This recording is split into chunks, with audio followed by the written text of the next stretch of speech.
ভবিষ্যতের ব্যাপারে শয়তান চায় আল্লাহর সাথে যে আপনার সাক্ষাৎ হবে এটা নিয়ে যেন চিন্তা না করেন, বরং সে চায় আপনার বন্ধুদের সাথে সাক্ষাৎ নিয়ে যেন আপনি চিন্তামগ্ন থাকেন, বা ছুটির দিনে কোথাও একত্রিত হওয়া নিয়ে, ভালো কোনো সময় নিয়ে, এই শুক্রবারে আমরা কি করব, পরের ছুটির দিনে কি করব। ভবিষ্যতের ব্যাপারে সে চায় নিকট ভবিষ্যৎ নিয়ে যেন চিন্তা করেন, আর দীর্ঘমেয়াদী ভবিষ্যতের কথা যেন ভুলে যান। অনেকের কাছে দীর্ঘমেয়াদী চিন্তাটা এরকম যে আমি তো দীর্ঘমেয়াদী চিন্তা করছি, আমি চিন্তা করছি কিভাবে একটি বাড়ির মালিক হওয়া যায়, অথবা চিন্তা করছি কোন শহরে বসতি করব, বা আমি ভবিষ্যৎ শিক্ষা নিয়ে চিন্তা করছি। কিন্তু আল্লাহ আসলে চান আপনি যেন আরো দীর্ঘমেয়াদী চিন্তা করেন। যখন আপনি তার সামনে গিয়ে দণ্ডায়মান হব তখন কি জবাব দেব, এভাবে যখন চিন্তা করবেন তখন আল্লাহর সাথে সাক্ষাৎ নিয়ে আপনার একটা পরিকল্পনা থাকবে। ঠিক যেমন তরুণরা ভার্সিটিতে ভর্তি হওয়ার পর তাদের একটা প্ল্যান থাকে 3 বা 4 বছরের মাঝে গ্রাজুয়েট হওয়া। এই প্ল্যান থাকার ফলে আপনি তখন অনেক সাবধানতার সাথে বিভিন্ন কোর্স নেবেন।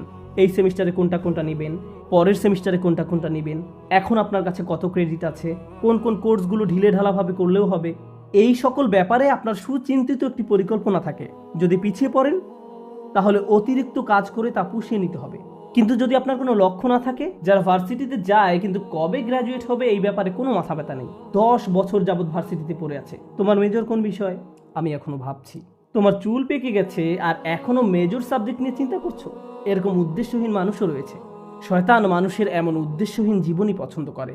সে চায় আপনি যেন উদ্দেশ্যহীন জীবনযাপন করেন। আর যে লক্ষ্যটি আল্লাহ আমাদের সামনে ঠিক করে রেখেছেন তা হলো তার সাথে সাক্ষাৎ। যদি এই লক্ষ্যটি আপনার সামনে থাকে তাহলে জীবনে যে কোনো সিদ্ধান্ত নেওয়ার সময় আপনি চিন্তা করবেন, যখন আমি আল্লাহর সাথে সাক্ষাৎ করব, পরবর্তী সিদ্ধান্তটি নেওয়ার পূর্বে আমাকে আল্লাহর জিজ্ঞাসাকে, আল্লাহর সাক্ষাৎকে সবসময় বিবেচনায় রাখতে হবে।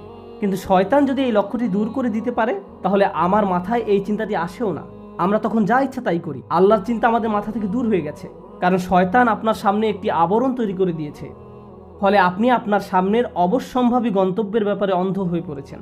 শয়তান চায় আপনি যেন ভবিষ্যৎ নিয়ে উদ্বিগ্ন থাকেন, সার্বক্ষণিক উদ্বেগ যেন আপনাকে তাড়া করে ফিরে। আমার ছেলে কি করবে, সে কি অবাধ্য হয়ে পড়বে, আমার মেয়ে কি করবে, আমার স্বামী কি করবে, আমার স্ত্রী কি করবে। আপনি এভাবে অন্যদের নিয়ে সবসময় উদ্বিগ্ন থাকেন, তারা কি করবে, যেন তাদের দায়িত্ব আপনার উপর বা আপনি তাদের নিয়ন্ত্রণ করেন। আমরা নিজেদেরকে ভালোভাবে নিয়ন্ত্রণ করতে পারি না, অথচ মনে করি যেন আশপাশের সবকিছু আমরা নিয়ন্ত্রণ করতে পারবো, তাদের ভবিষ্যৎ কি হবে তাও নিয়ন্ত্রণ করতে পারবো। আপনি এমন অনেক মায়ের সন্ধান পাবেন দুশ্চিন্তা একেবারে মরে যাচ্ছেন যে আমার মেয়ের কেন বাচ্চা হচ্ছে না, তার কখন বাচ্চা হবে, সে তাকে ফোন করে এভাবে, আল্লাহ চায় তোমার জন্য একটি বাচ্চা হয়। আল্লাহ তার জন্য সন্তান চায় না, আপনি চাচ্ছেন। আমি জানি না আপনি আল্লাহর কাছ থেকে কোনো ইমেল পেয়েছেন কিনা যে তাকে এভাবে বলছেন। এভাবে চরম আকাঙ্ক্ষিত পার্থিব জিনিসটি আপনার অন্তরে সবসময় জায়গা দখল করে রাখে। ফলে ভবিষ্যতের চিন্তা বলতে শুধু এটাই বুঝেন, আমার অমুক জিনিসটি নেই, আমার তো এটা নেই, আমার এটার জন্য অপেক্ষা করছি, আমি জানি না কেন এটা পাচ্ছি না। জিনিসটি পাওয়ার জন্য এভাবে আপনি সম্পূর্ণ আচ্ছন্ন হয়ে পড়েন, পুরোপুরি ব্যাকুল হয়ে পড়েন। শয়তান চায় এভাবে সম্পূর্ণভাবে যেন আপনি আচ্ছন্ন হয়ে পড়েন। কারণ যদি এমনটা করেন, প্রথমত আল্লাহ আপনাকে যা দিয়েছেন তাতে সুখী থাকবেন না, দ্বিতীয়ত সহজেই ভুলে যাবেন যে যিনি সবকিছু নিয়ন্ত্রক তিনি হলেন আল্লাহ। আমি আসলে আমার সন্তানদের নিয়ন্ত্রণ করি না। একটি নির্দিষ্ট বয়সে পৌঁছানোর পর তারা যা কিছু করে তা তাদের এবং আল্লাহর মাঝে।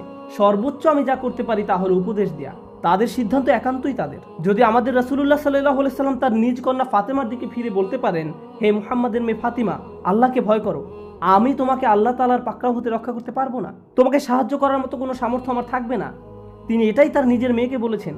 তাহলে আমরা কিভাবে মনে করি যে আমরা অন্যদের নিয়ন্ত্রণ করতে পারবো? এমনকি আমাদের পরিবারের মধ্যেও শয়তান চায় আমরা যেন মনে করি আমরা হলাম নিয়ন্ত্রক, কিন্তু বিষয়টা আসলে আল্লাহর অধিকারে। সে আমাদের মনকে এভাবে সম্পূর্ণ আচ্ছন্ন করে ফেলে। আর অবশ্যই মানুষকে নিয়ন্ত্রণ করতে গেলে হিতে বিপরীত হয়। মানুষকে নিয়ন্ত্রণ করা যায় না, আসলেই যায় না।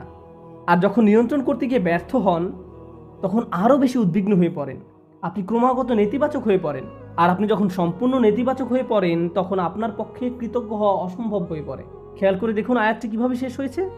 আপনি তাদের অধিকাংশকেই কৃতজ্ঞ পাবেন না, তারা সবসময় নেতিবাচক চিন্তা করবে। আমার চাকরির কি হবে, টাকা কোথায় পাবো, এটা কোত্থেকে আসবে, ওটা কোত্থেকে আসবে, স্বাস্থ্যের কি হবে, বাচ্চাদের কি হবে, অমুক অমুক ব্যাপারে কি হবে, যদি তারা জেনে যায়, যদি এমনটা ঘটে, যদি সে কিছু বলে বা যদি তিনি কিছু করেন। আর এসব তুচ্ছ ব্যাপার নিয়ে আপনি এতটা আচ্ছন্ন হয়ে পড়েন যে ভুলে যান আল্লাহ ভবিষ্যতের নিয়ন্ত্রক, আমি এর নিয়ন্ত্রক নই। আমরা যে একটি ভালো দিন অতিক্রম করি এটা এই জন্য নয় যে আমরা খুব ভালোভাবে প্ল্যান করে দিনটি কাটিয়েছি, বা আমরা এটা অর্জন করেছি বা দিনটাকে নিয়ন্ত্রণ করে কাটিয়েছি, একমাত্র আল্লাহর কাছ থেকেই প্রশান্তি আসে। আমাদের শরীর যে সঠিকভাবে কাজ করছে এবং এখানে শুক্রবারে জুমার নামাজের জন্য যে এসে বসে আছি, আল্লাহ আমাদের এই শক্তি সামর্থ্য দিয়েছেন। আর আমরা এটা ভুলে যাই। আমরা মনে করি ভবিষ্যতের সব কিছু আমরা নিজেরাই সমাধান করে ফেলতে পারবো। শয়তান এই কাজটাই করে। সে আপনাকে এই ধারণা দিয়ে বিভ্রান্ত করে ফেলে যে ভবিষ্যৎ আমাদের নিয়ন্ত্রণে। শয়তানের আরও একটি বড় অস্ত্র হলো ভবিষ্যৎ সম্পর্কে আপনাকে হতাশ করে দেয়া। আর কোনো কিছুতেই কাজ হবে না, পূর্বের কোনো পরিকল্পনাই তো কাজে আসেনি, তুমি সব সময় ব্যর্থ হবে, তোমার কপালে শুধু ব্যর্থতাই আছে। এভাবে নিজের সম্পর্কে এত হতাশ এবং নেতিবাচক হয়ে পড়েন যে আপনি শুধু নিজের সম্পর্কে হতাশাজনক মনোভাব পোষণ করেন না, বরং এই হতাশা সংক্রামক হয়ে পড়ে। যেমন কেউ যদি পরীক্ষায় পাশ করে আসে, আপনি হয়তো তখন বলে বসেন, পাশ করলে কি হবে, চাকরি পাবে না, পারিবারিক ঐতিহ্য, কী বা করার আছে। এটা শয়তানের দুঃখবাদ বা হতাশার একটা অংশ। সে আপনার কাছ থেকে এটাই আশা করে। কারণ কেউ যদি সবসময় এভাবে দুঃখ এবং হতাশায় নিমজ্জিত থাকে, তাহলে কিভাবে সে আল্লাহর প্রতি আশা ধরে রাখবে? কোন অন্তর নিয়ে তারা আল্লাহর নিকট দোয়া করবে? যদি তারা ইতিমধ্যেই পরাজয় স্বীকার করে নেয়, তাহলে কোনো কিছুই আর কাজ করবে না। তখন আল্লাহর নিকট থেকে তাদের আর কোনো প্রত্যাশা থাকে না। আল্লাহর সাথে আমাদের সবচেয়ে গুরুত্বপূর্ণ সম্পর্ক হলো তার নিকট দোয়া করা, তার নিকট আশা করা। আর আপনি নিজেই কিনা এই সম্পর্কটা কেটে দিলেন, আশাহীন হয়ে গেলেন।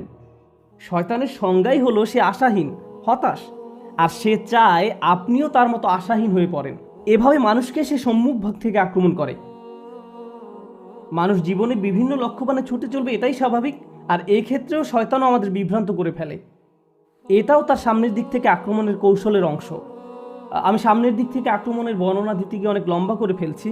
আজ যদি পেছনের দিক থেকে আক্রমণের কথা নাও বলতে পারি, সমস্যা নেই, আমি একটু সময় নিয়ে বিষয়গুলোর উপর আলোকপাত করতে চাই। তো মানুষের উদ্দেশ্যমুখী জীবনযাপন করার কথা। মানুষ আত্ম উন্নয়নের জন্য লক্ষ লক্ষ টাকা খরচ করে বিভিন্ন সেমিনারে অংশগ্রহণ করে, কারণ তারা অনুপ্রাণিত হতে চায়। এগুলো ভালো জিনিস, এগুলো আসলেই শক্তিশালী জিনিস। কিন্তু শয়তান কি চায় জানেন? আপনাদের একটি উদাহরণ দিচ্ছি। পর্বতারোহীদের দেখবেন তারা হুক নিয়ে উপরের দিকে ছুঁড়ে মারে। আপনি যদি আপনার হুক 20 ফিট উপরে নিক্ষেপ করেন, আপনি কেবল ততটুকু উপরেই পৌঁছতে পারবেন। আপনি যদি 30 ফিট উপরে হুক নিক্ষেপ করেন, তাহলে 30 ফিট উপরে পৌঁছতে পারবেন। শয়তান চায় আপনি যেন আপনার হুক খুবই অল্প দূরত্বে নিক্ষেপ করেন। সে চায় আপনি যেন আপনার হুক শুধুমাত্র টাকা কামানোর জন্যই নিক্ষেপ করেন। অমুক পরিমাণ টাকা অর্জন করতে পারলে আমার জীবন সফল। তখন আপনি সারাক্ষণ এই চিন্তায় মগ্ন থাকেন, মনে হয় যেন যদি এই লক্ষ্য অর্জন করতে পারেন তাহলে সব কিছু ঠিক হয়ে যাবে। একবার যদি এই লক্ষ্য অর্জন করতে পারি, তাহলে জীবনটা আশ্চর্য রকম সুন্দর হয়ে যাবে। আপনি যখন সেই লক্ষ্যের কাছাকাছি পৌঁছে যান বা উদ্দেশ্য অর্জন করে ফেলেন, আরও 30টা সমস্যা এসে হাজির হয়। শয়তান চায় আপনি যেন ছোট লক্ষ্যের পিছনে ছুটে জীবন অতিবাহিত করে ফেলেন, আর এই নিম্নতর উদ্দেশ্য অর্জনে এতটাই নিমজ্জিত থাকেন যে অন্য কিছু আর চোখেও পড়ে না। আমার আপনার জীবনে বিভিন্ন লক্ষ্য থাকার কথা, আমার স্বাস্থ্য নিয়ে লক্ষ্য থাকার কথা, আমার ক্যারিয়ার নিয়েও লক্ষ্য থাকার কথা, শিক্ষা নিয়ে লক্ষ্য থাকা উচিত। একটা ব্যাপার মনে রাখুন, এই লক্ষ্যগুলো আসলে আপনার জীবনের মূল উদ্দেশ্য নয়। এগুলো আসলে বড় একটি গন্তব্যে পৌঁছার মাধ্যম মাত্র। আমরা যদি ভুলে যাই আমরা এই পৃথিবীতে এসেছি একটি সীমিত সময়ের জন্য, এখানে চাকরি পাওয়া আমাদের মূল উদ্দেশ্য নয়, টাকা কামাই করা আমাদের উদ্দেশ্য নয়, এই পৃথিবীতে বাড়ির মালিক হওয়া আমাদের উদ্দেশ্য নয়। কারণ একদিন আমরা এর সব কিছু ছেড়ে চলে যাব। এই দুনিয়াতে আমাদের উদ্দেশ্য হলো ভালো কিছু করা, আমাদের নিজেদের জন্য ভালো কিছু করা এবং এমন ভালো কিছু পেছনে রেখে যাওয়া যা আমাদের মৃত্যুর পরেও কাজে লাগবে। এই উদ্দেশ্যে আমাদের এই দুনিয়াতে রাখা হয়েছে। এই ব্যাপারটা যদি আপনার মাথায় থাকে, তাহলে আপনার শিক্ষা যদি আপনাকে ভালো কিছু করার দিকে নিয়ে যায়, আপনার বাড়ি যদি আপনাকে ভালো কিছু করতে সাহায্য করে, আপনার গাড়ি আপনাকে ভালো কিছু করার দিকে নিয়ে যায়, তাহলে এগুলোর একটি উদ্দেশ্য আছে। এগুলো নিজে উদ্দেশ্য নয়, কিন্তু শয়তান এগুলোকেই আপনার উদ্দেশ্য বানিয়ে ফেলতে চায়। ভাই, আমার লক্ষ্য হলো অমুক অমুক মডেলের গাড়ির মালিক হওয়া। আমি বুঝে গেছি এটাই আমার লক্ষ্য। এটা আসলে কোনো লক্ষ্য নয়, এটা একটা বস্তুগত জিনিস মাত্র। আর এই জিনিসটি শেষ হতে শুধু একটি অ্যাক্সিডেন্টই যথেষ্ট। যে বাড়িটি নিয়ে আপনি এত বেশি মগ্ন হয়ে আছেন, শুধু একটি ভূমিকম্প এটি ধ্বংস করে দেওয়ার জন্য যথেষ্ট। একবার আগুন লাগলেই শেষ। এই জিনিসগুলো আর এমন কি, এগুলো আসে আর যায়। দুআফা তালিবু আল মাতলুব। শয়তান এভাবে আমাদের মনকে এসব তুচ্ছ বিষয়ে নিমজ্জিত করে রাখে। এর ফলে আমরা ভুলে যাই যে আল্লাহ আমাদেরকে বৃহত্তর উদ্দেশ্য নিয়ে সৃষ্টি করেছেন, কিন্তু সে আমাদের সামনের দিকে থেকে আক্রমণ করে ক্ষুদ্র বিষয়ে আচ্ছন্ন করে রাখে।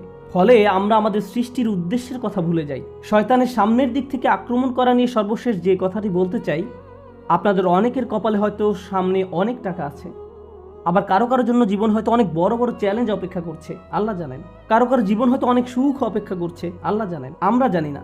কিন্তু একটা বিষয় আমরা সবাই জানি, সবারই সময় রয়েছে। কারো হয়তো কয়েক সেকেন্ড, কারো হয়তো কয়েক বছর, কারো হয়তো কয়েক দশক সময় হাতে আছে। কিন্তু একটা ব্যাপারে আমরা নিশ্চিত যে আমাদের সবারই হাতে সময় আছে। শয়তান যখন আপনাকে সম্মুখ ভাগ থেকে আক্রমণ করে, সে চায় আপনি যেন আপনার সময়কে কোনো মর্যাদা না দেন। সে চায় ভালো কাজ করার সময় আসলে আপনি যেন এভাবে ভাবেন যে আরে ভাই, আমার হাতে এখন অনেক সময় আছে, ভালো কাজ করার জন্য এত তাড়াহুড়ার কি আছে। কিন্তু যদি প্রবৃত্তির কোনো কামনা চরিতার্থ করতে হয় তাহলে সাথে সাথে করতে হবে। প্রতিবার নামাজের সময় আপনার সাথে ঠিক এমনটাই ঘটে। জোহরের সময় যখন আসে, মসজিদ থেকে আজানের শব্দ ভেসে আসে, আপনার ঘড়ির অ্যালার্ম বেজে ওঠে, মোবাইলের অ্যাপ থেকে আজানের শব্দ শোনা যায়, আপনি তখন কি করেন? পজ বাটন টাচ করেন, নিজেকে এভাবে বলেন মাত্র তো আজান দিল, নামাজের এখনো অনেক বাকি আছে। আর ভিডিও গেম খেলতে হলে এখনই, সিনেমা নাটক দেখতে হলে এখনই, কিন্তু নামাজ পড়তে হলে সময় বাকি আছে, এখনো অনেক সময় বাকি আছে। ভার্সিটিতে ক্লাসের ফাঁকে যদি আপনি কিছুটা সময় পেয়ে থাকেন, ব্যাগে কোরআন আছে, তখন ইচ্ছা করলে ব্যাগ খুলে কোরআন পড়তে পারেন। পরে, এখন না, আমি তো পড়বো কিন্তু এখন না। কিন্তু যে কোনো তুচ্ছ, অর্থহীন, বাজে কাজ ফেসবুক বা ইনস্টাগ্রামে স্ক্রল করতে করতে কখন যে 30-40 মিনিট পার করে দেন টেরই পান না। এমনকি ক্লাসের জন্য কখনো কখনো দেরি হয়ে যায়। অর্থহীন কাজের জন্য ঠিকই সময় বের করে নিলেন, এর কারণ হলো শয়তান চায় আপনি যেন আপনার সময়কে কোনো মূল্য না দেন। সে চায় আপনি যেন আপনার মূল্যবান সময়কে অর্থহীন কাজে ব্যয় করে নষ্ট করে ফেলেন। এভাবে আপনার সময় নষ্ট করার মাধ্যমে সে আপনার ভবিষ্যৎ ধ্বংস করে দেয়। তারপর যখন জীবনের একটা পর্যায়ে এসে পেছনে ফিরে দেখেন, তখন ভাবেন ভাই, আমি জীবনে কত সময় যে অযথা কাজে ব্যয় করে নষ্ট করেছি। এরপর জীবন নিয়ে হতাশ হয়ে পড়েন। এই খেলাটাই শয়তান আমাদের সাথে খেলে। এভাবে শয়তান বিভিন্ন কৌশলে সামনের দিক থেকে আমাদের আক্রমণ করে। আমি আল্লাহর কাছে দোয়া করছি, আল্লাহ যেন আমাদেরকে এইসব আক্রমণ থেকে সতর্ক থাকার তৌফিক দান করেন, এবং আল্লাহ আযজা ওয়া জাল্লা কখনো যেন আমাদের সেসব লোকদের অন্তর্ভুক্ত না করেন যারা বাস্তবতাকে তার প্রকৃত রূপে চিনতে ব্যর্থ হয়। রাসূলুল্লাহ সাল্লাল্লাহু আলাইহি ওয়াসাল্লাম বলছেন, ও আল্লাহ, আমি চাই আপনি আমাকে বাস্তব বিষয়সমূহ আসলেই যেমন তেমনভাবেই দেখান। এটা আমার শেষ উপদেশ। কিভাবে আমরা শয়তানের এই আক্রমণগুলো মোকাবেলা করব? প্রথমে এগুলো শনাক্ত করতে হবে। তারপর আমাকে আপনাকে ক্রমাগত বাস্তব বিষয়গুলোর প্রকৃত রূপ খতিয়ে দেখতে হবে। আমাদের মোবাইলের অ্যাপগুলো চালাতে গেলে আমরা শুধু ইউজার ইন্টারফেস যেমন গ্রাফিক্স, মেনু ইত্যাদি দেখতে পারি, কিন্তু এগুলো আসলে প্রকৃত অ্যাপ নয়। এর পেছনে সোর্স কোড আছে, আপনি সেই কোড দেখতে পান না, আপনি শুধু ফ্রন্ট এন্ড দেখতে পান। ঠিক তেমনি বাস্তব জগতে যা কিছু দেখতে পান তা শুধু উপরের অংশ দেখতে পান, শুধু কভার দেখতে পান, কিন্তু এর পেছনে অন্য আরেক বাস্তবতা রয়েছে, এর পেছনে ইঞ্জিন রয়েছে। সমস্যা হলো আমরা কোনো কিছুর বাহ্যিক রূপ দেখে এর মূল্যায়ন করি, এর পেছনে যা আছে সেটাই যে আসলে মূল্যবান আমরা তা জানার চেষ্টাও করি না। কোরআন এই কাজটাই করে। কোরআন শুধু এই দুইটি চোখ দিয়ে দেখতে বলে না, এখানেও আরো এক সেট চোখ রয়েছে। লাহুম আয়ুনুন লা ইউবসিরুনা বিহা, তাদের চোখ রয়েছে কিন্তু তা দ্বারা তারা দেখে না, অর্থাৎ তারা আসল রূপ দেখে না, তারা শুধু বাহ্যিক ব্যাপারটা দেখে। আমাদেরকে অন্তর্চক্ষু দিয়ে তাকাতে হবে যা প্রকৃত রূপ দেখতে পারে। যদি এমনটা করতে পারেন তাহলে যেভাবে আপনি সময় ব্যয় করেন, বিভিন্ন বিষয় নিয়ে চিন্তা করেন, বিভিন্ন জিনিসের মূল্য দিয়ে থাকেন, বিভিন্ন জিনিসকে গুরুত্ব দিয়ে থাকেন, তার সব কিছুই পরিবর্তিত হতে শুরু করবে। কারণ দিন শেষে আল্লাহর সাথে সাক্ষাৎ করার পূর্বে আমাদের হাতে জীবনের যে অংশটুকু বাকি আছে তার মূল ব্যাপার হলো ইউনাব্বাউল ইনসানু ইয়াউমা ইযিন বিমা কদ্দামা ওয়া আখার। কিয়ামতের দিন মানুষকে জিজ্ঞাসা করা হবে কোনটাকে তুমি প্রাথমিক পর্যায়ে গুরুত্ব দিয়েছো আর কোন ব্যাপারটাকে দ্বিতীয় পর্যায়ভুক্ত মনে করেছো। সবকিছুর মূল কথা এটাই, আমি আপনি যত সিদ্ধান্ত নিয়েছি তাতে কোনটাকে প্রায়োরিটি দিয়েছি আর কোনটাকে ফেলে রেখেছি। আর শয়তান এখানেই ঝামেলা তৈরি করতে চায়। সে আমাদেরকে ভুল ব্যাপারে অগ্রাধিকার দিতে প্ররোচিত করে। সে চাইবে আমরা যেন সত্যিকারের গুরুত্বপূর্ণ কাজটা ফেলে রাখি। আমরা দোয়া করি আল্লাহ যেন আমাদেরকে সেসব মানুষের অন্তর্ভুক্ত করেন যারা কাজের ক্ষেত্রে সঠিক অগ্রাধিকার নিশ্চিত করতে পারে, এবং শয়তানের কুমন্ত্রণা যেন আমাদেরকে আমাদের উদ্দেশ্য থেকে বিচ্যুত করে না দেয়। বারাকাল্লাহু লি ওয়া লাকুম ফিল কুরআনিল হাকিম ওয়া নাফা'নি ওয়া ইয়্যাকুম বিল আয়াত।